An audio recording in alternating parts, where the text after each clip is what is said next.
evening. My name is Mia Carvajal. Thank you for joining us tonight for day 2 of our 12 days of staying power. This is an opportunity for Richmond LAND to bring you all in closer to the work that we've been doing over the last year. Today we are here for a really special conversation and chat with our newest members, Dale Riggins and Cynthia Hernandez. We know Dale and Cynthia because they are the residents of the South 24th Street building that Richmond LAND recently acquired. Tonight's conversation is a chance for you all to hear the story of unity, collectivism, and mutual support that Dale and Cynthia have really shown each other over the last year, and that really won our hearts over in this process of acquiring the building. This conversation is also tied to a very special program that we have been operating throughout the last year, Southside Talks. And with me is Sierra Jave Gordon, who's been our artist in residence over the last year, to speak a little bit about what we've been doing and who helped us put together this event tonight.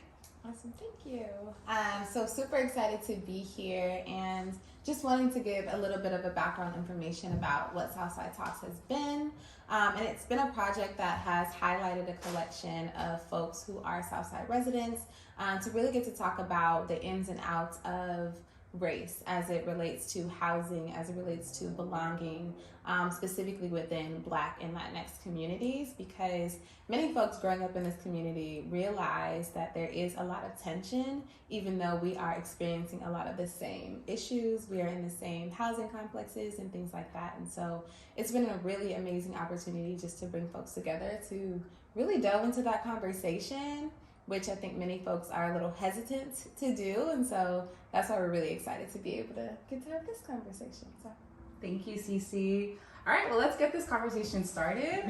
So yeah, let's start. Dale and Cynthia, this is a great chance for us to tell folks that haven't met you more about yourselves, your connection to Richmond, and really how you two came to know each other, starting from the beginning up until now. Whoever wants to start first. Well, I'll start off. I've been in Richmond over 60 years. I have lived here. I have lived in this building. My parents built this building in 1962.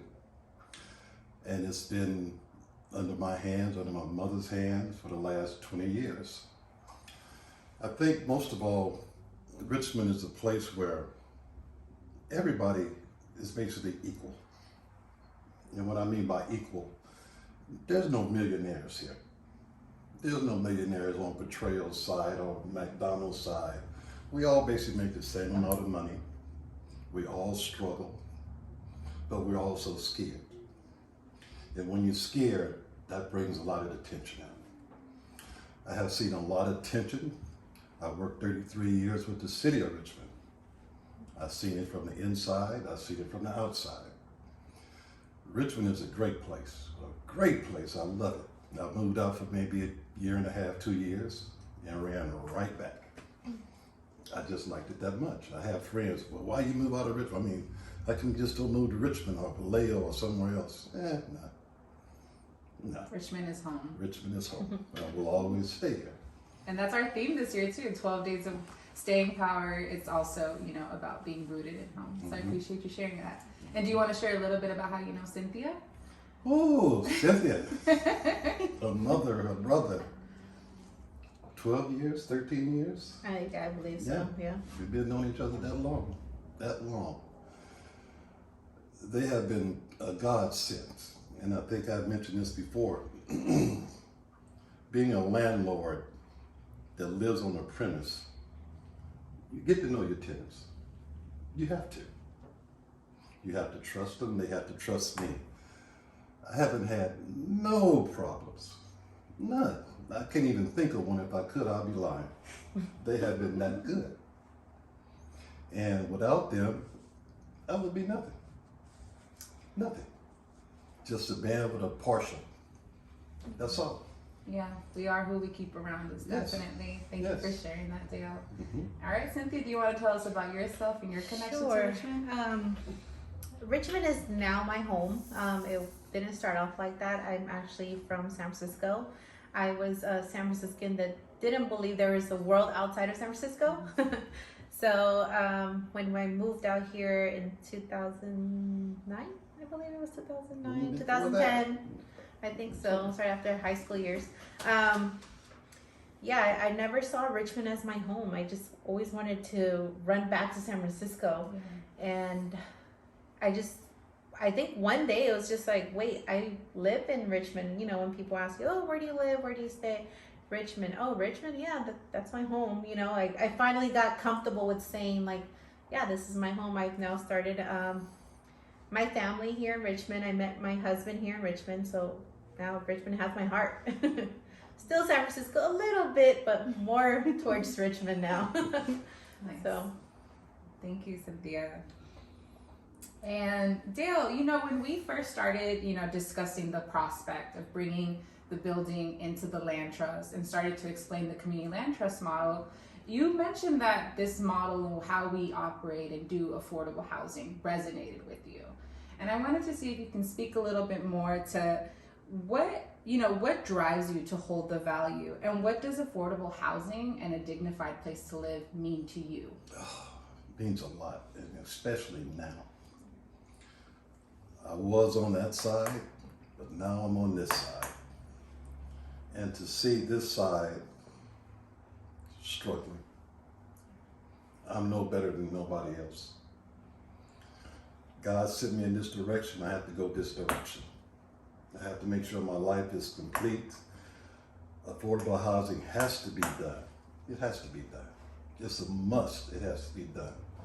I wake up every morning, walk outside on my balcony, and just look 50 feet, and I can see 4 people sleeping in that car. Every day, every night. A couple has a tent right off the freeway. I could see that. And I always said growing up, you know, it could have been me. It just could have been me. I'm no better than nobody else. But I've been patient.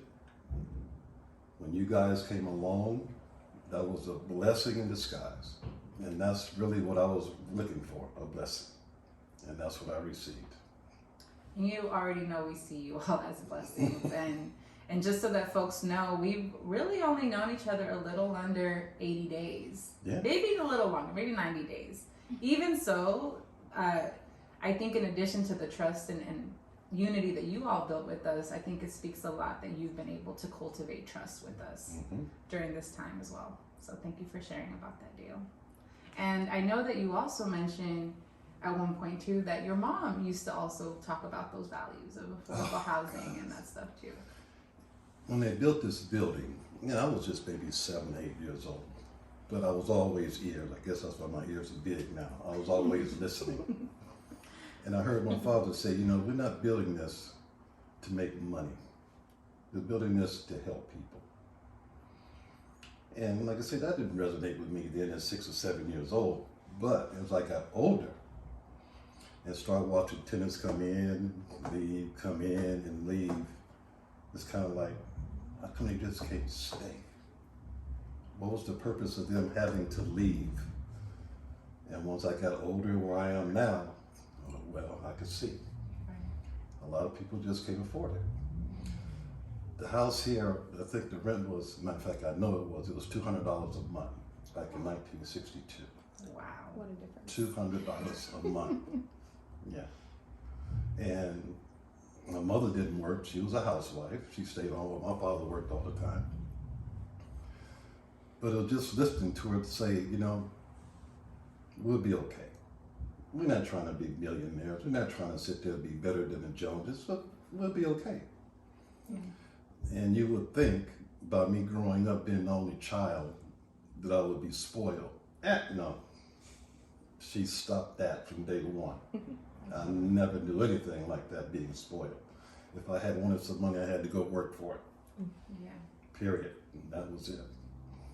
But people here in Richmond, they get better. They have to get better. It's generational. Right. It's generational. And we each take our turns in making it better Yes. as well. Absolutely. Yes, each one of us. Thank you, Dale. I appreciate that. Yeah, I love that you spoke to the idea of just the generations, right? And what each generation brings. And I'm curious, even just thinking about your relationship, what do you feel like has been the role that Dale has played in terms of making you feel like Richmond can be your home, right? I think speaking to like that transition from San Francisco, of like, I live here, but like, how has this relationship made you feel like, okay, I can actually claim this as home? I don't think he ever, like he mentioned, we never had an issue about anything, like as tenants. And he never made us feel like the landlord was hovering over us, you know? Like in some places, the landlord will come and knock, like, hey, stop making noise. Hey, like, you can't park your car 2 inches away from the pole, you know, like crazy rules. Right. We never had that. And I think it was like a mutual respect of like, he respects us as tenants, so we're going to respect his building. You know, we always respected him, the building.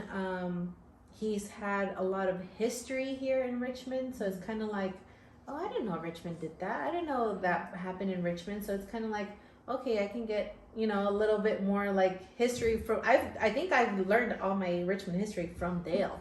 I think it's all come from him. I think I learned a portion of You mine know, from Dale too. I think it's been like, wait, what street are you talking about? There used to be what? You know, and he's like, yeah, you know, they had like catfish or something. Yeah. He had mentioned food. He's mentioned like art. He's mentioned like activities here and there. And I'm like, Richmond does it here, you know, like, but now that I'm here, I'm like, oh, you know, there are some things, and there are some things that he's mentioned that he's like, I wish that would come back, you know. And I'm like, yeah, it'd be nice to see that Right. again, you know, like businesses up and running, like full businesses, people out the door, you know. It'd be nice to see that again.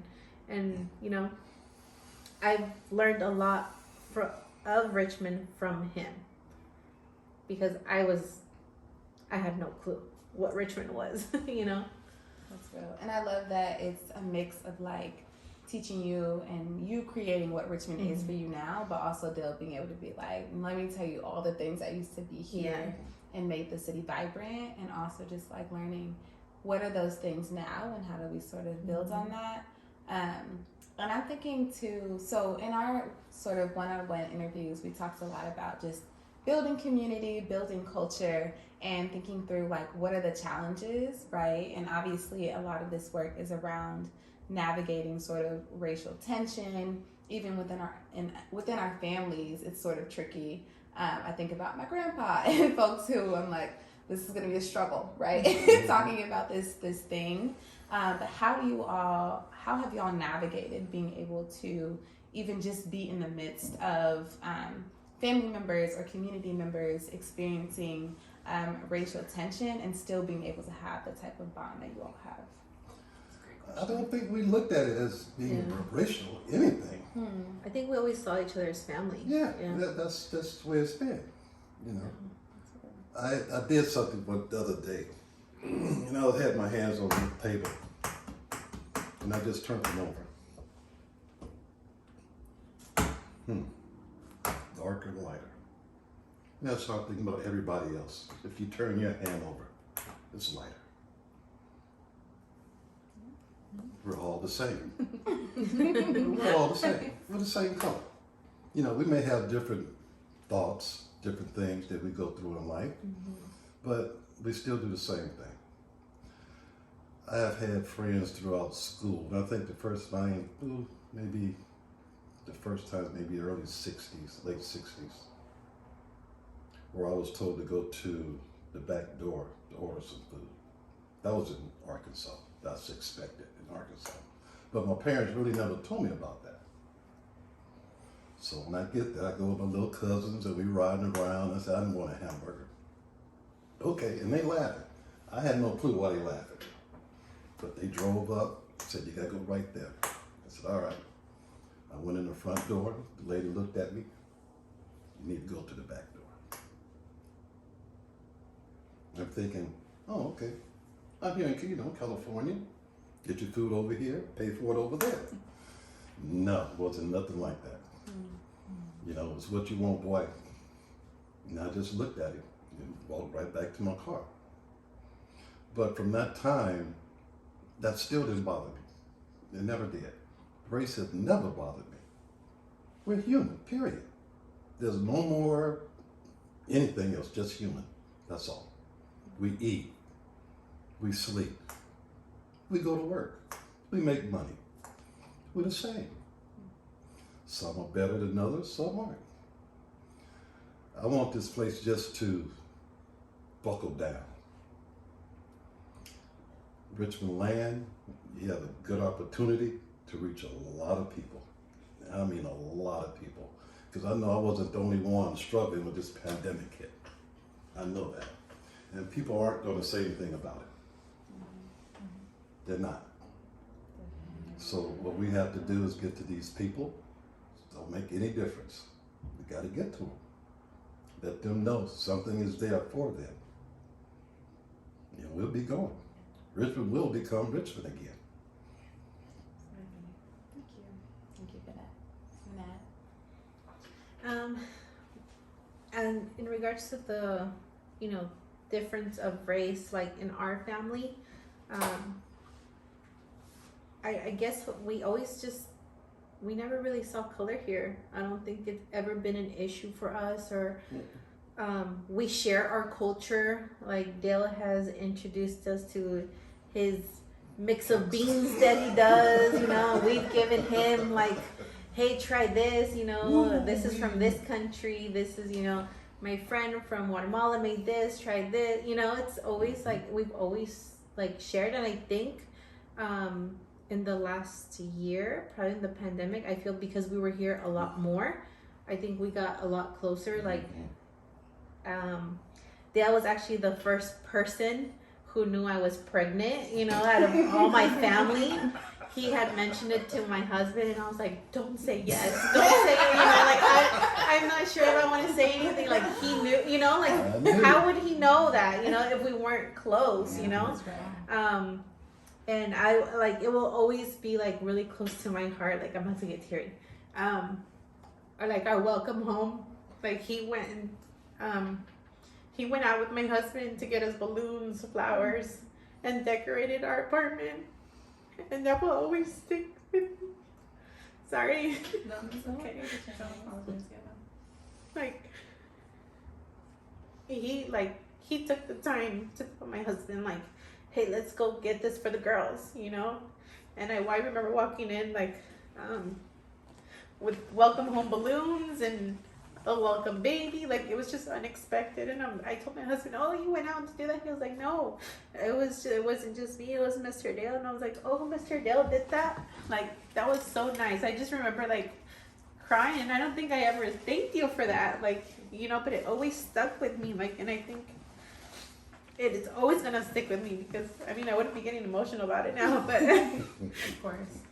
It was just so nice, like he was the first one to know like we were pregnant, we were expecting, and then like just a big welcome, we had a pandemic baby, so it's not like we could have a big welcoming party or our families or friends could be there, but it was just like our family here, and it was just so amazing to come home to that, and like, I'll always tell my daughter, oh, when you came home, like this happened, and Dale did this. We always say that's Theo Dale, like even though she's scared of him because of his voice, his voice is so deep and scares him, but like she'll kind of watch him from far away. But we always say that's Theo Dale, like, we don't see like.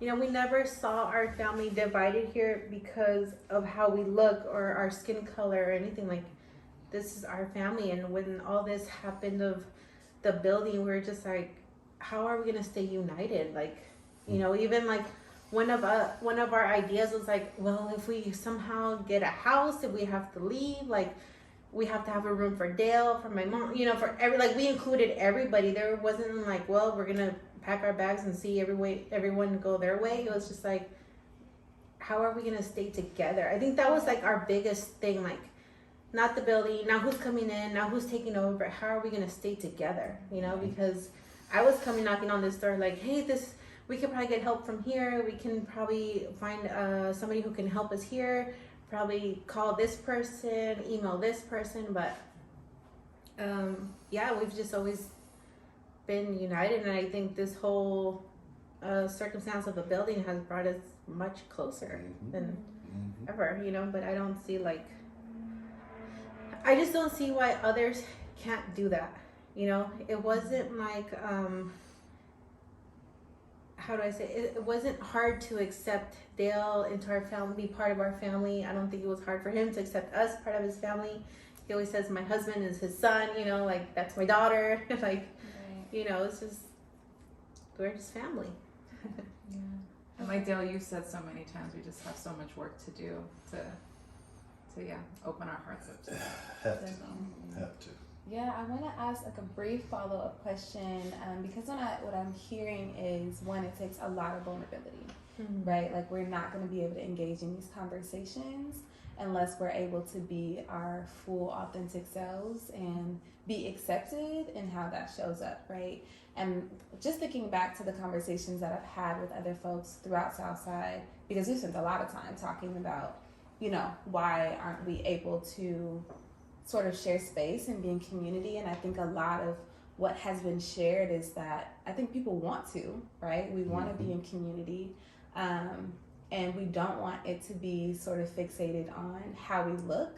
But the reality is that folks are harmed, right? Like, folks are grieving. Even like the situation that you shared, right, is just around like folks have experienced racism, prejudice, all of these things. And I think the difficult part is they have experienced some sort of harm done by, you know, somebody of the other culture, and they haven't repaired themselves from that harm. So then we end up in, you know, similar housing environments, and we're like, I'm sort of stuck because I don't even know how to engage with you because this experience happened to me. And if you have generations who feel that way, right? That historical almost, you know, I remember growing up and being like, oh, I'm gonna play with my friends who are Latinx, and them telling me like, oh, my mom says I can't play with you, right? And that's not them, that's their parents, right? And vice versa.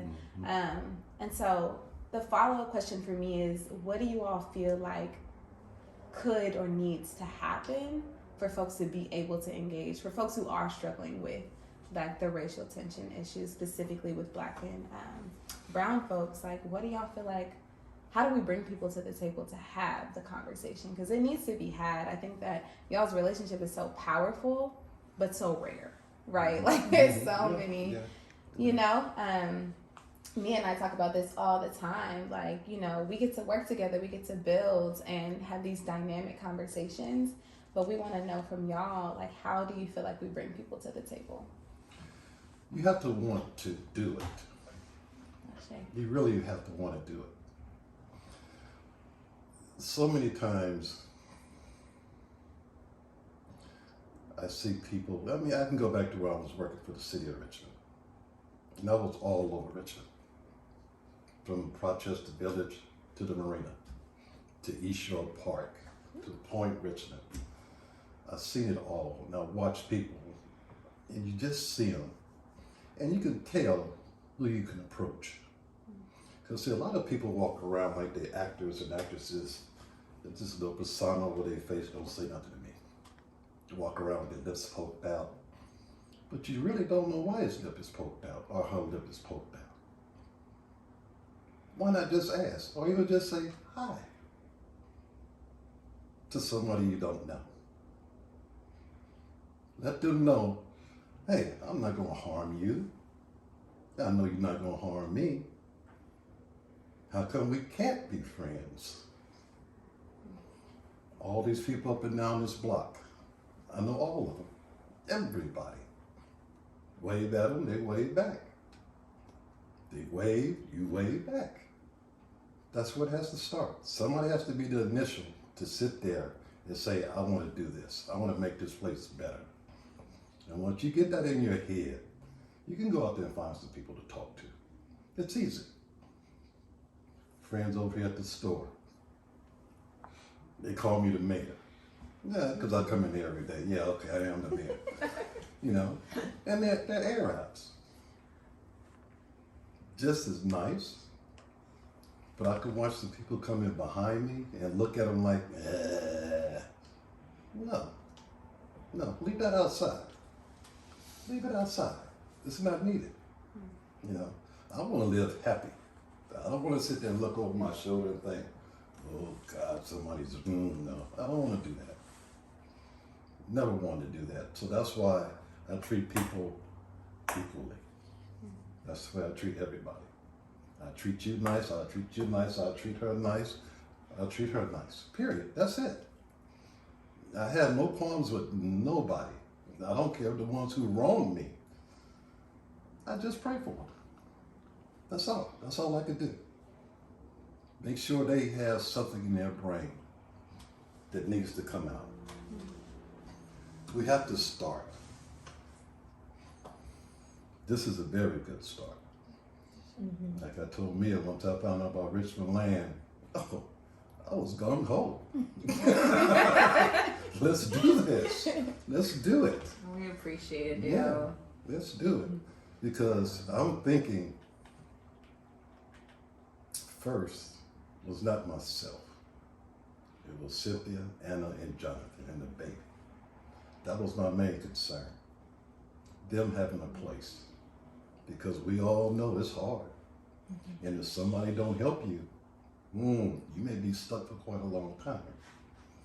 And I think right before the pandemic, I think maybe October, November, me and Jonathan was outside talking. I said, maybe one day I wish you had this building. That's before the pandemic even happened.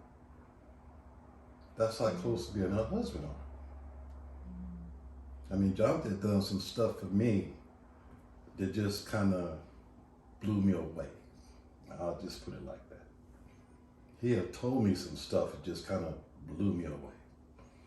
That's why I call him the old man, because he reminded me of my father. Just like him. Just like him. And I'll do anything for him. I'll do anything for Cynthia, anything for the baby, anything for Anna. Yeah, that's who I am. Because without them, we wouldn't be here today. Period. I know that. They don't know that, but I know that. Because I was just going to take off. Once I found out they weren't going to deal with me about this building, let me go. Let me just go. And I said, no, I can't do that. I can't do it. I can't leave them behind. It's like they said they couldn't leave me behind. I'm not going to leave them behind. Never, never. They're part of my family. They are my family. It's not part of it. They are my family. Because they've done some stuff for me my family haven't even done. And I can say that. That's where I am with that. I love that. I think that we're layered beings, right? And I think that the conversation around race doesn't have to be that we don't see each other, right? Because I think, obviously, you know that she is Latina, right? But you love her regardless, or even more, right? And I think part of it is in the conversation, folks getting to name, I am who I am. I carry this beautiful culture, and I love you, and you carry this beautiful culture, and we get to share our cultures, like what you talked about earlier. Because I think sometimes folks feel erased in the conversation of just like, you know, we're all, you know, one race, we're all humans, let's do it. And we are all humans, and we do need to support each other. But folks, you know, we want to make sure that folks don't feel erased in that. And so I'm wondering, like, for you, like, what has it been like to really, to witness even just being in Richmond culture, to seeing, you know, racial tension, but still, again, being able to be like, okay, I see it, and it's a different situation for me. How has that felt, sort of navigating that? I think it goes back to when I first moved out here, and I think it wasn't until we had our conversation that I realized why our first conversation, our first meeting, you know, why I didn't see Richmond as my home, why I didn't see part of me being, you know, like a Richmond resident for the rest of my life. And I remember shutting down my laptop, and I told him, you know, now I realize why I didn't want to be part of Richmond when I first got here. Because when I first moved out here, yeah, there was a lot of racial tension. It was like I couldn't talk to anybody else or go to anybody else's like store that didn't look like me, you know, like because it was so like separated. And I remember telling Dale that day, I was like, it just now hit me why for me it was more comfortable to go back to San Francisco to say like I can have friends of all different colors and all different races and be welcomed and be taught something. And when I came here to this building, we didn't have that problem, you know. But outside of the gate here, it was a problem, you know. It was like, oh, Latinos were only with Latinos, blacks were only with blacks, and it's like, oh, be careful with Latinos, oh, be careful with blacks, you know. And it like confused me, I guess, because in San Francisco, I guess it like my life wasn't like that, especially like being like living in the Mission District. I mean, all kinds of culture, you know, like I know Mia can back me up on this, like all kinds of culture, you know, and but now it's like, I think things have changed a little bit, you know, not a completely 100%. At least in our home, you know, we don't make it an issue because like Dale said, it has to start somewhere, like at least for the community. Even our story, like if that's a start for somebody else who has a neighbor who's like, you know, someone who looks like me and they have a neighbor who's black or who's Asian or who's, say hi, say, like he said, say hi to them, like, how are you doing? Good morning. Like Dale is right. He says good morning to people, like, and I'm like, who's that? Who Dale's talking to? You know, and it's like it's one of our neighbors. Oh, I've never seen that. You know, but you know, but I'm just like, because I'm in my new mom world, like my whole world is my daughter. So it's like, oh, there's new neighbors now, you know. And Dale's like, oh yeah, they have this, they have that, they come from here, and I'm like, okay, Dale really does want, you know, he likes getting to know everybody. He doesn't see it like, oh, I can't talk to them, you know. And that's where the change can start, right. You know, like again, like our story, if it can touch somebody, like in the sense of, okay, if they were able to build a relationship with someone else that's not of my culture, why can't I, you know? And I know in Richmond, a lot of your neighbors don't look like you, you know. A lot of your neighbors can be of different races, different cultures, different customs, you know. And it should start, you know, just by a simple hello, you know, or just like, how are you doing? How are you feeling? You know, or anything. But yeah, it has to start somewhere. Yeah. And I really appreciate you bringing up like that difference, because I think one of the things that we don't talk a lot about in terms of just all the changes that are happening in the Bay Area is that a lot of us Latinx folks, you know, we were pushed out of San Francisco and we went to Oakland, we went to Richmond, we went to Vallejo, and we went to a lot of cities. But Richmond, you know, as we all know, it's a historically African American city. And I think that in our communities, there's moments where you're just seeing the push out, you know, you're just seeing folks being pushed out. And I think like in my experience, because I similarly, like, you know, I also moved to Richmond from San Francisco as a teen. And in my experience, I had to be respectful. As I got older and was like learning about gentrification and displacement and all of those things, it's like, dang, on the ground, people aren't seeing that it's that developers are moving, you know, are buying up San Francisco, and then all of the folks that can't afford San Francisco are moving out. On the ground, you're just seeing my community is being pushed out, and this is the new community coming in. And I think that dispelling some of that and really like doing the work of talking about this legacy of like what's really been happening is on us to be open-minded about, because it is causing an inability to see one another, to say hello. But I really appreciate where this conversation went, because I think we got to touch on some of that and really how you all were able to bring your values and lead with that to build the unity that you have now.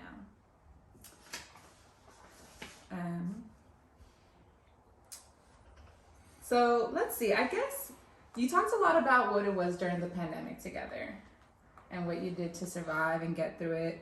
I guess I want to know, or if you can maybe like explain, like what was a moment that you really knew you had each other's back when things really took a turn?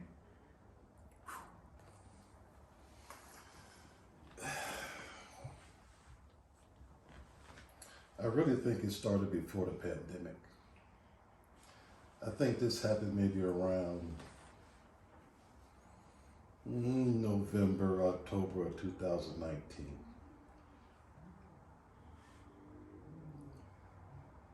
That's when the little stuff in my life started changing. And they knew it. They saw it. They witnessed it. They lived here. And after that change just took in place and just kind of like, what am I going to do now? They had to feel that. They had to feel it. But I also know, and I told Cynthia and Jonathan, I have been very patient throughout this whole 2 years. Jonathan said, "Are you okay?" I said, "Yeah, I'm okay. I know something better is coming. I just have to be patient." And by being patient, it kind of calmed everybody down a little bit, because I know they were nervous. When they lost their jobs, yeah, they was nervous. But I wasn't gonna let them go. They didn't have to pay me anything. Stay. That's where I want y'all to stay, right where you are. We'll get through this. And we did. It may not came out 100% perfect, but what's perfect now? Nothing. Like I said, her groundwork that she did for me, the stuff that she has been doing for me, I owe her the world. I owe her the world. And as long as I'm on this earth, a little baby, we're gonna get some part of it. If it's my last $20, that baby will get it. Because I want that child not to grow up like we did. I want her to see those rainbow colors. I want her to see everybody as one person, not black or white or green or gray, just a person.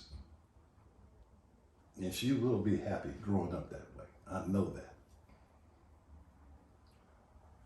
I don't know what I'd do without them. And that's the part that gets me.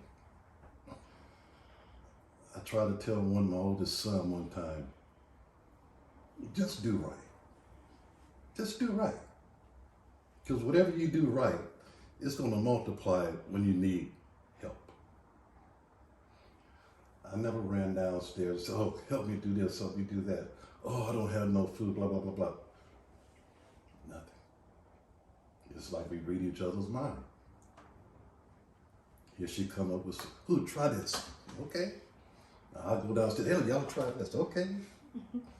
We set a bond. And for a landlord and a tenant to have a bond, there has to be a lot of trust in there. A lot of trust. They trust me. And I trust them. Because without them, I wouldn't have been a landlord. Nothing. You need a tenant. The tenants make the landlords. The tenants make the owners. It's not the other way around. We may give you a place to stay, but no. Tenants are the key. They are the key. That's why I go to their help anytime they want me. I'll wake up at 3:30 in the morning. "Oh yeah, okay, let's go." That's not a problem. Because if I have to go downstairs and knock real soft, she'll open up. She'll let me in. She knows something's wrong. Yeah. Like I say, being around tenants every day of your life for the last 10, 11, 12, 13 years, that's family. That's no more tenants. And Jonathan will tell you, when he used to bring the rent up, throw it up there. That didn't faze me none. His friendship is worth more than rent. Period. Just the people downstairs, her mother. I think one year, it was in December, I waived her rent. I caught a lot of flack from it, but I did it anyway. Because 11 months that you paid me rent, take that. That little money's not gonna make me or break me. I know her mother didn't really kind of like, whoa, wait, no, wait. Yeah. Because I don't know a landlord that has done that. And I know quite a few. Mine doesn't. I know quite a few. Yeah. But that's the way you build that bond. That's the way you do it. You know, living in the same building. If I have to go out of town, I don't have to worry about the building. I don't have to worry about somebody breaking in my house. No. Right. And that's the bond that we have. That's a bond that's not going to break. Period. No. Thank you, Dale. I mean, every time I think you share some bits of this story, I'm always like learning new things, and like it's just really incredible, like the way that y'all have been able to open up and share that way. And I don't know, Cynthia, if there's anything else you wanted to add to when you knew. I think I kind of always knew that Dale always like. I think when we first moved in here, which was 2009. I want to say it was 2009. I may be wrong, but it probably was 2009. My family had nowhere to go, like nowhere to go. We were split up. I was staying on my cousin's couch. My brother was staying with the godmother of his. My mom was staying with her best friend. Like, we just had nowhere to go. And Dale said, hey, I have an apartment, because my godmother was his neighbor. I have an apartment, but it's not ready yet. You know, I want this much for the apartment. This is what I'm asking, but give me some time because it's not in rentable condition. So mind you, we're coming from like a place that we had just gotten kicked out of our San Francisco home. We moved into another home that we possibly kind of thought we were going to make our home. The home was under foreclosure. Somebody came knocking on our door and said, hey, you got to get out. And we had that's why we had no plan, nowhere to go, not plan A, not plan B, no backup plan, nothing. And when my mom had the conversation with Dale, he said, I'll give you that apartment. You know, it's just not ready yet. And we were kind of skeptical, like, so should we go look somewhere else? Because he says he's going to save us that apartment, but we don't really know him, you know. Maybe somebody else might come in and swoop it up, like, somebody can offer him a little bit more. And, like, we were so, like, distraught and distrusting of anything and everyone, you know, at this point, that we were like, I don't think that's going to be our apartment, you know. So we had stuff in storage, and we were looking, and when he said, okay, you guys move in, you know, and that's where I was like, oh, he really did hold that spot for us, you know. I don't know how long it took us to move back in, you know, to finally get our stuff together and move in downstairs. But I was like, oh, okay, he's a man of his word. He kept that apartment for us, you know. It took him more than we expected, or less than we expected. Like, I don't even know how much time we waited. But I just remember, like, not having a place to live because I was living on a couch, you know. Like, I've been there, like, this is not a home, I'm not comfortable, I'm sharing it with my cousin and all her crazy kids, and, you know, everybody's coming in and out. Like, can we just have our place, you know, and be comfortable, and nobody come knocking on our door that you have to move, you have to get out, like. And when we finally got the apartment, I remember thinking, like, okay, he's a man of his word. He said he was going to hold it for us. He painted it, did whatever he had to do, and he gave us that apartment, gave us the keys to the apartment. So I want to say, just maybe from the first moment, I kind of knew, like, wow, you know, this is going to be a good relationship, you know. He had our back, like, he got us, you know. The frequencies were the same. Yeah. That's the same. Yeah. All right, well, we're almost at the end of this conversation, and I'm really happy that we had it, and it gave us a chance to learn more, too, about this story. And I guess, like, now that we're entering this new chapter, I guess I'm just curious, like, what hopes do you have as you're entering into this partnership with Richmond Land? What hopes do you have, or what do you think becoming members of Richmond Land, being part of a community land trust, will now add to your relationship? Really, how you gonna put it? A level field. I'm no longer the landlord.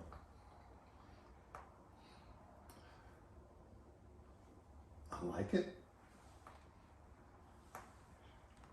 Will I miss being a landlord? No. I won't do it. I won't do it. This time in my life, I think I just need to just relax. Just relax. This co-op, the Richmond LAND, is perfect. I feel that the land that my father built this building on is in good hands. And that's what I always wanted. I didn't want somebody from Philadelphia or Chicago buying it, and next thing you know, New York done bought it, and Seattle bought it 2 months later. No, I did not want that. I did not want it. Like I said, I just stayed patient throughout this whole little ordeal. Because I knew deep inside my heart, once I heard about Richmond LAND, that's what I wanted. And I told you that on that little walk. Am I the first one? And I just threw my hands up. Great. Great. What a journey it's been. Yes, it has. Yes, it has. It's all been positive. That's what I like about it. I haven't had to second guess anything. You guys are a dream team. That's just period.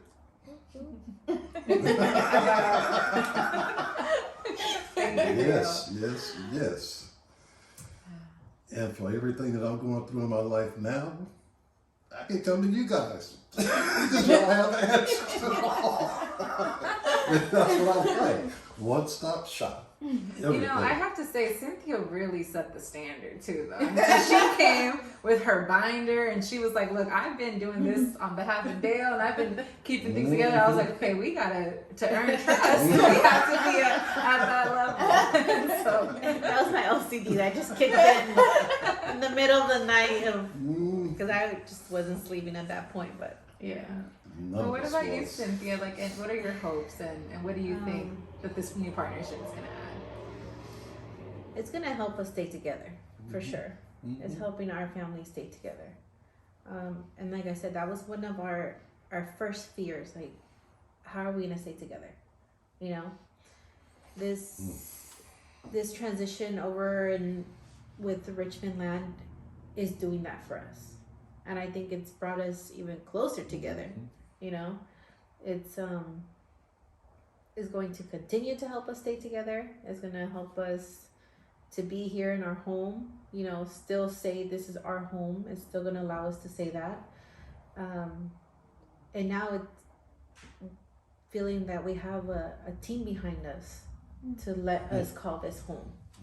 You know, we won't have, at least I know we'll have a peace of mind to know that nobody else can come knocking on our door and say, hey, I'm so-and-so, you know, you gotta go, you gotta pay me this much, sign here, sign there, I'm the new owner, I'm, you know, because there are so many characters that came to our door, you have no idea. So many characters, phoning him, mail that was coming in like crazy. I mean, it was hectic. It was just so like, I don't even know how we survived that, you know? I don't even. And on top of that, it was a pandemic. Right. You know, I had just had a baby. You know, it was just, everything kind of just fell on top of us. Like, so sudden. But now we know that all that we can just put that behind us and just move forward with a team that's going to help us stay here in our home. And like I said before, it's really our honor to get to do that because we came into this work, I think abstractly, right? Knowing about speculation, knowing about these shady players or whatever have you that are coming in and trying to swoop up our property, you know, but, well, not our property, but the homes in our neighborhood. And I think that when we heard your story, it confirmed what we already knew about, you know? And so for this to be the first site to be in, you know, in Richmond LAND, like to say that we build staying power, you know, that, you know, folks are staying together. I think that is the biggest honor that those of us doing this work can, you know, hope for. Yeah, this conversation has been very much sort of just like feeding my soul in a lot of ways, and really just honoring again the vulnerability and the courage that it takes to share your story. Really get to be centered in not only merging two families, but merging these cultures, right? And being able to get to explore with one another. I love getting to hear about like bringing in this food and bringing in that food, right? Because food is huge. Food is our thing here. Right? It's our thing here. It's huge, it's important, and it really does bring people to the table, right? We talk about how do we get people to talk. Everybody brings something from your culture, and we're gonna really like sit down and have the conversation. And so I feel like this is such a great moment in time, especially for Richmond Land, as we sort of continue to merge these types of conversation, merge the arts and all the work that we do with getting folks to understand that we are not leaving our home. Richmond is home, and it is home to so many beautiful cultures and so many beautiful people, and only greatness to come. So That's right. I appreciate you. Well, Dale, Cynthia, again, I want to thank you for your time, for taking time this evening to have this conversation, to revisit these similar themes, and to really wrap it up and share it with the world. So often we're behind our computers, trekking away, doing things, and so it's been really a blessing to have this conversation tonight. Thank you for everyone who sat tuned and listened to this conversation. I hope you're walking away as inspired and as really ready to do the work to build unity in our communities and to continue to fight for staying power here in Richmond. And as you know, this is day 2 of the 12 days of staying power. So please stay tuned for the rest of the days. We have plenty of exciting things. And if you want to hear more, or actually read more about the story of how Richmond Land was able to support these two magnificent people to stay in place, we have an article, a blog post up on our website. And please read it if you want to know more of those details. Good evening. Bye, y'all. Bye.